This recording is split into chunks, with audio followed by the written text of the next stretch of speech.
नमस्ते। आज हम बात करने वाले हैं कॉर्टिसोल के बारे में। ये वो हार्मोन है जिसे ज्यादातर लोग विलन की तरह देखते हैं, पर क्या इसकी कहानी इतनी सिंपल है? चलिए आज इसी को समझते हैं।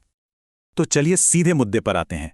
एक ऐसा हार्मोन जिसे सब स्ट्रेस हार्मोन कहकर बदनाम करते हैं, कॉर्टिसोल। सवाल यह है कि क्या यह वाकई में उतना बुरा है जितना इसे बताया जाता है? अच्छा, इसकी पूरी कहानी समझने से पहले ये जानना जरूरी है कि आखिर ये है क्या चीज और बनता कहाँ है। तो देखिए, कॉर्टिसोल हमारे एड्रीनल ग्लैंड्स में बनता है। हाँ, नाम तो इसका स्ट्रेस हार्मोन पड़ गया है, पर सच तो यह है कि हमारे शरीर के कई जरूरी कामों के लिए ये बहुत ही ज्यादा महत्वपूर्ण है। ठीक है, तो अब जरा कॉर्टिसोल का हीरो वाला साइड देखते हैं।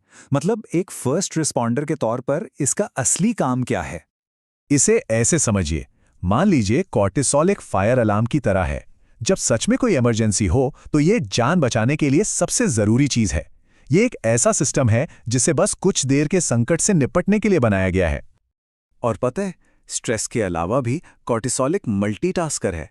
ये लगातार हमारे शरीर में बैलेंस बनाने का काम करता है, जैसे ब्लड शुगर को कंट्रोल करना, मेटाबॉलिज्म चलाना, शरीर की सूजन कम करना और यहाँ तक कि इम्यून सिस्टम को सपोर्ट करना भी।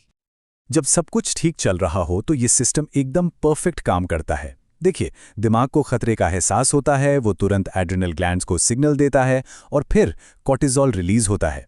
इससे ब्लड शुगर बढ़ता है ताकि हमें फौरन एनर्जी मिले, और जैसे ही खतरा टला सब कुछ वापस नॉर्मल हो जाता है। मतलब साफ है, कम समय के खतरों से निपटने के लिए ये एक बेहतरीन सिस्टम है। शरीर को जिंदा रखने के लिए जो चाहिए ये ठीक वही करता है। लेकिन कहानी में ट्विस्ट तब आता है जब खतरा जाता ही नहीं, मतलब जब तनाव लंबे समय तक बना रहता है। तो जरा सोचिए, क्या होगा अगर वो फायर अलार्म हमेशा के लिए ऑन ही रह जाए? बस यहीं से असली प्रॉब्लम शुरू होती है, जहां हमारा बचाने वाला सिस्टम ही हमारे खिलाफ काम करने लगता है। इन दोनों में ना जमीन आसमान का फर्क है। एक्यूट स्ट्रेस मतलब जो अचानक आता है वो तो जान बचाता है, थोड़ी देर के लिए होता है।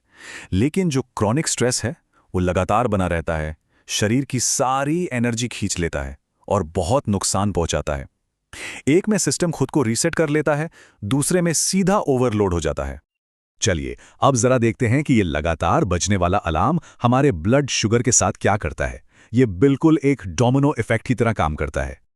तो पहला डोमिनो गिरता है जब कॉर्टिसोल का लेवल दिन ब दिन बढ़ा रहता है, जिसके कारण लिवर लगातार ग्लूकोज छोड़ता रहता है और इससे ब्लड शुगर हमेशा हाई रहता है। और फिर कुछ समय बाद शरीर के सेल्स इस बढ़े हुए शुगर को लेने के लिए इंसुलिन के सिग्नल को अनसुना करने लगते हैं, और बस इसी कंडीशन को हम इंसुलिन रेजिस्टेंस कहते हैं। और मामला सिर्फ इंसुलिन पर ही नहीं रुकता। बढ़ा हुआ कॉर्टिसोल पूरे हार्मोनल सिस्टम की लय बिगाड़ देता है। इंसुलिन का काम गड़बड़ा जाता है, एड्रेनालिन हमेशा हाई रहता है, नींद लाने वाला मेलाटोनिन दब जाता है और थायराइड का बैलेंस भी बिगड़ जाता है। लेकिन अच्छी बात यह है कि इसे कंट्रोल किया जा सकता है। इस अलार्म को बंद करने का एक ऑफ स्विच भी है, जिससे हम बैलेंस वापस ला सकते हैं।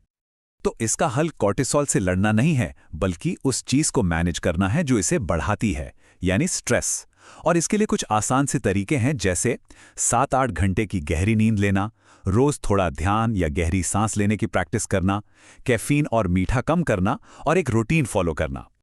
रिसर्च में कही गई ये एक बात बहुत गहरी है। डायबिटीज के लिए जितना जरूरी डाइट और दवा का ध्यान रखना है, उतना ही जरूरी स्ट्रेस को मैनेज करना भी है। ये स्वास्थ्य की उस पहेली का हिस्सा है जिसे हम अक्सर नजरअंदाज कर देते हैं।